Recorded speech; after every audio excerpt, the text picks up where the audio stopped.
नमस्कार, दिन भर की बड़ी खबरों में आपका स्वागत है। मैं हूं परवीन शेख। आज इस बुलेटिन में बात होगी इंडिया के दबाव में आई मोदी सरकार की 370 को लेकर सुप्रीम कोर्ट में हुई सुनवाई की। बात करेंगे वोटिंग लिस्ट को लेकर सुप्रीम कोर्ट के बड़े आदेश की, विधानसभा उपचुनावों में हुए मतदान की, मोदी सरकार के खिलाफ सोनिया खड़गे की रणनीति की। साथ ही देखेंगे जाने माने कार्टूनिस्ट इरफान की किस खबर पर पड़ी तिरछी नजर। और बुलेटिन के आखिर में बात करेंगे जमानत की राह देखते उमर खालिद की। इसके साथ ही और भी कई बड़ी खबरों से आपको करवाएंगे रूबरू, लेकिन तमाम बड़ी खबरों से पहले एक नजर सुर्खियों पर। राहुल गांधी की संसद सदस्यता बहाली के खिलाफ लखनऊ के वकील अशोक पांडे ने सुप्रीम कोर्ट में याचिका दाखिल की। वकील का दावा, आरोपों से बरी हुए बिना बहाली नहीं हो सकती। G20 की बैठक को लेकर दिल्ली पुलिस का बयान, नई दिल्ली में कुछ हिस्सों में रहेंगी पाबंदियां, बाकी पूरी दिल्ली में पाबंदियों का नहीं रहेगा असर। वर्ल्ड कप के लिए टीम इंडिया का ऐलान, रोहित शर्मा को टीम की कमान, हार्दिक पांड्या को बनाया गया उपकप्तान। कि राहुल की टीम में हुई वापसी, टीम में 4 स्पिनर्स शामिल। शेयर बाजार में तेजी, सेंसेक्स 152 अंकों की तेजी के साथ 65,780 पर हुआ बंद। निफ्टी 46 अंकों की तेजी के साथ 19,574 अंक पर हुआ बंद। ये तो थी सुर्खियां और अब बात आज की सबसे बड़ी खबर की। विपक्षी दलों ने जिस दिन से अपने गठबंधन का नाम इंडिया रखा है, मोदी सरकार और बीजेपी दोनों ही बैकफुट पर दिखाई दे रहे हैं। इंडिया के आगे वो बुरी तरह से पिछड़ते दिख रहे हैं, जिसके बाद अब सरकार इंडिया नाम ही मिटाने की कोशिश में जुट गई है। लेकिन ये कोशिश भी उस पर उल्टा भारी पड़ती दिख रही है। तो क्या है पूरी खबर, देखते हैं ये रिपोर्ट। 18 जून को बेंगलुरु में हुई विपक्षी दलों के नेताओं ने अपने गठबंधन को इंडिया नाम दिया था। उसके बाद से ही पीएम मोदी से लेकर पूरी बीजेपी इंडिया पर हमलावर है, जो ये बताने के लिए काफी है कि इंडिया से बीजेपी किस कदर बौखलाई हुई है। कांग्रेस सांसद जयराम रमेश ने आज देश के नाम को लेकर बड़ा दावा किया। जयराम रमेश ने G20 बैठक के लिए भेजे गए राष्ट्रपति के न्योते को लेकर कहा कि इसमें प्रेसिडेंट ऑफ इंडिया की जगह प्रेसिडेंट ऑफ भारत लिखा गया है। जयराम रमेश ने ट्वीट करके कहा कि पहले ऐसे राजकीय निमंत्रण पर प्रेसिडेंट और इंडिया लिखा होता था, जिसके बाद से सियासी गलियारों में हलचल मच गई और एक के बाद एक कई बयान सामने आने लगे। कयास लगने लगे कि संसद के विशेष सत्र के दौरान केंद्र सरकार देश का नाम बदले जाने का प्रस्ताव ला सकती है, जिसके बाद सीएम ममता बनर्जी ने मोदी सरकार पर निशाना साधते हुए कहा कि देश के इतिहास को फिर से लिखने की कोशिश की जा रही है। केजरीवाल ने दावा किया कि इंडिया से बीजेपी घबराई हुई है। उन्होंने कहा कि विपक्षी गठबंधन इंडिया अपना नाम भारत रख ले तो क्या बीजेपी देश का नाम भारत से बदलकर कुछ और रख देगी। एनसीपी चीफ शरद पवार ने महाराष्ट्र के जलगांव में केंद्र सरकार पर हमला करते हुए कहा कि किसी के पास अधिकार नहीं है कि वो देश का नाम बदल सके। मुझे समझ में नहीं आ रहा है कि सत्ताधारी दल बीजेपी ऐसा क्यों कर रही है। जेडीयू नेता मनोज झा ने सरकार पर हमला करते हुए कहा कि लोग इन्हें जल्द ही सत्ता से बाहर कर देंगे। अभी तो इंडिया गठबंधन बने कुछ ही हफ्ते हुए हैं और आप रिपब्लिक ऑफ इंडिया को रिपब्लिक ऑफ भारत में बदलने के लिए प्रस्ताव ला रहे हैं। इधर बीजेपी नेताओं ने कहा कि भारत कहने में हर्ज क्या है। इससे साफ है कि इंडिया को लेकर मोदी सरकार दबाव में है। इंडिया की बढ़ती ताकत से पीएम मोदी और बीजेपी मुश्किल में है। वहीं सुप्रीम कोर्ट जम्मू कश्मीर की मुश्किलें जल्द कम करने वाला है। मोदी सरकार के अनुच्छेद 370 को हटाने के फैसले के खिलाफ सुप्रीम कोर्ट में 20 याचिकाएं दाखिल की गई थी, जिस पर पिछले 16 दिनों से सुनवाई जारी है। वहीं आज कोर्ट ने इस मामले पर अपना फैसला सुरक्षित रख लिया। तो अदालत में केंद्र और याचिकाकर्ताओं ने क्या रखा अपना पक्ष, देखते हैं ये रिपोर्ट। मोदी सरकार ने जब से अनुच्छेद 370 को लेकर फैसला सुनाया है, तब से इसका विरोध किया जा रहा है।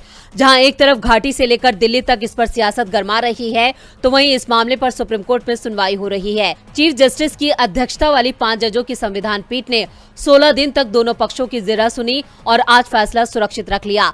इस दौरान दोनों पक्षों ने संवैधानिक पहलुओं से लेकर ऐतिहासिक घटनाक्रम पर चर्चा की। दरअसल 5 अगस्त 2019 को संसद ने जम्मू कश्मीर को अनुच्छेद 370 के तहत मिला विशेष दर्जा खत्म करने का प्रस्ताव पास किया था। साथ ही राज्य को 2 केंद्र शासित प्रदेशों जम्मू कश्मीर और लद्दाख में बांटने का फैसला लिया गया था। इस फैसले को सुप्रीम कोर्ट में 20 याचिकाओं के जरिए चुनौती दी गई थी। अब इस मामले को चीफ जस्टिस DY चंद्रचूड़ की अध्यक्षता वाली संविधान पीठ सुनवाई कर रही है। वहीं केंद्र ने कोर्ट को बताया कि अनुच्छेद 370 को बेअसर करने का फैसला राष्ट्रहित के साथ साथ जम्मू कश्मीर के लोगों की भलाई के लिए भी लिया गया था।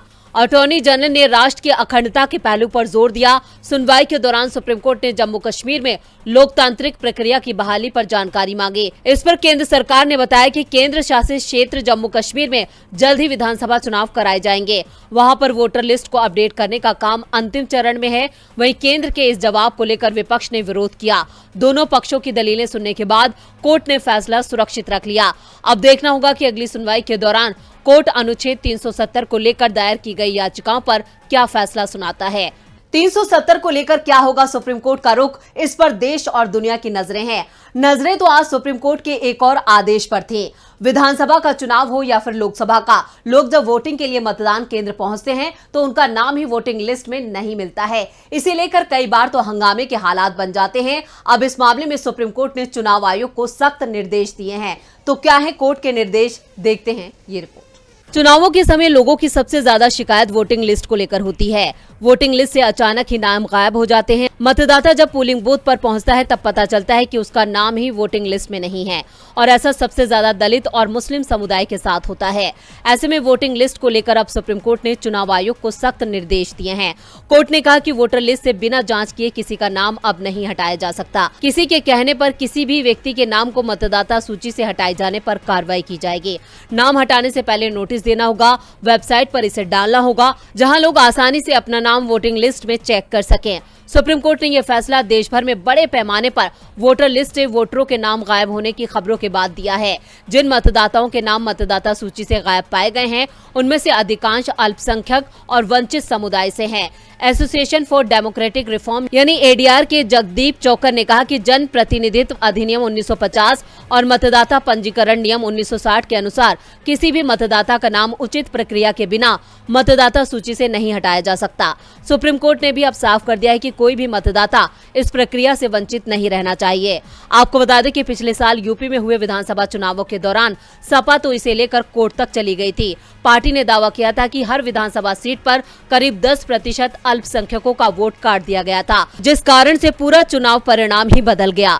मतदाता लिस्ट को लेकर कोर्ट के ये निर्देश बड़ी राहत लेकर आए हैं। राहत की सांस तो आज चुनाव आयोग ने भी ली है। देश के 6 राज्यों की 7 विधानसभा सीटों पर उपचुनाव के लिए वोटिंग हुई, जो शांतिपूर्ण तरीके से संपन्न हो गई है। तो कितने फीसदी हुआ मतदान, देखते हैं ये रिपोर्ट। इंडिया गठबंधन बनने के बाद अब उसकी पहली परीक्षा का समय आ गया है, क्योंकि इंडिया गठबंधन बनने के बाद पहली बार 6 राज्यों की 7 विधानसभा सीटों पर चुनाव हुआ है।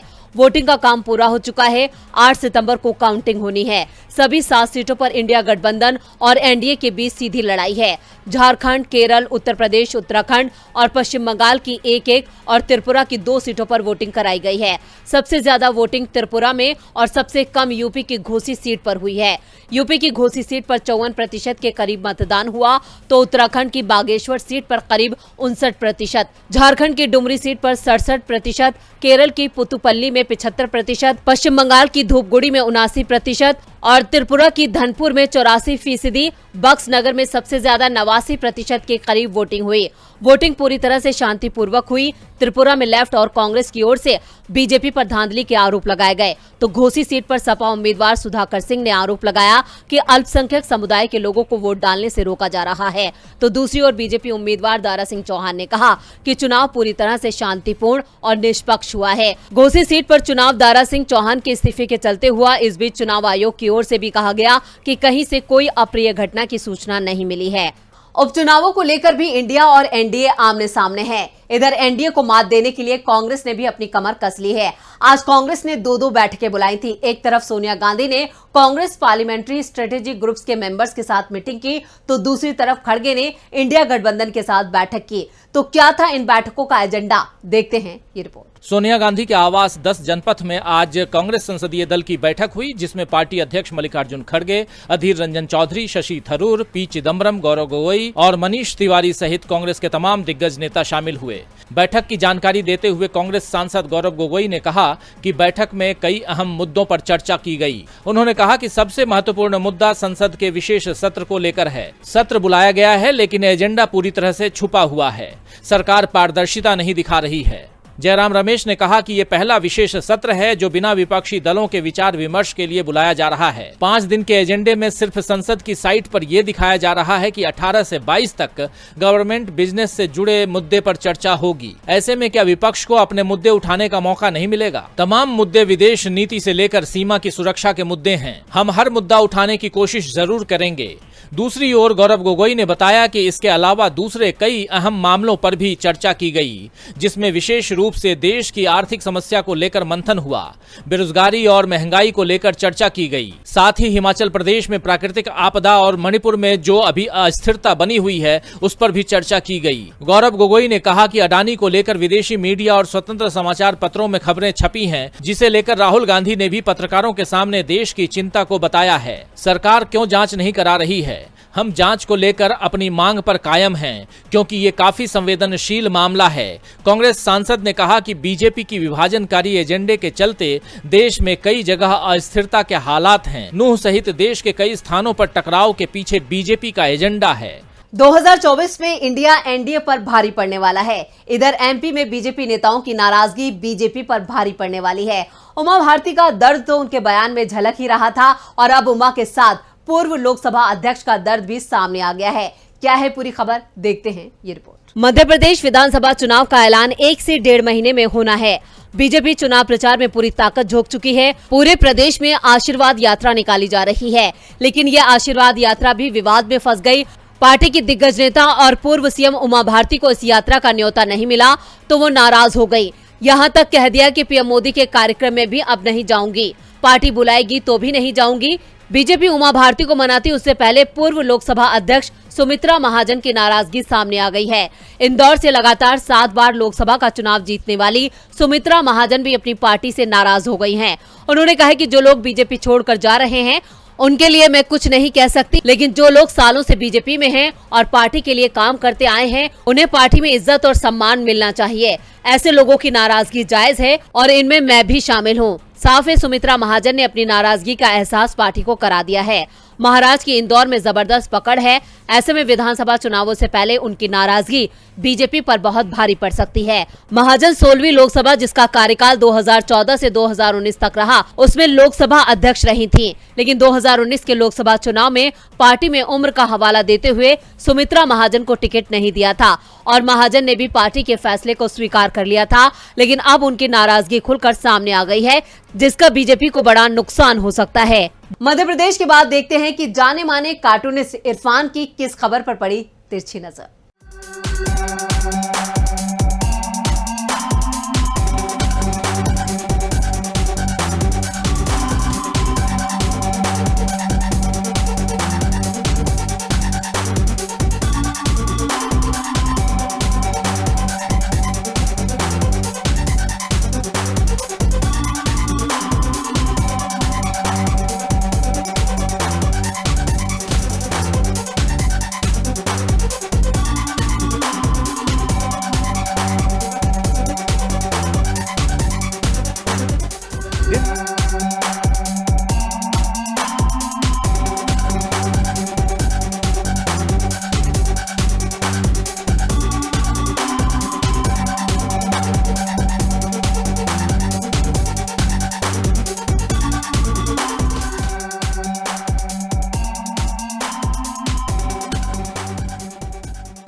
इसे कहते हैं नफरत। G20 के डिनर निमंत्रण कार्ड में प्रेसिडेंट ऑफ इंडिया की जगह पर प्रेसिडेंट ऑफ भारत लिखकर इंडिया गठबंधन से अपनी नफरत का इजहार किया गया है। सुना है जहाँ जहाँ इंडिया होगा वहाँ वहाँ अब भारत होगा। फिलहाल मोहब्बत की दुकान और नफरत का बुलडोज़र आमने सामने है और मुकाबला जारी है।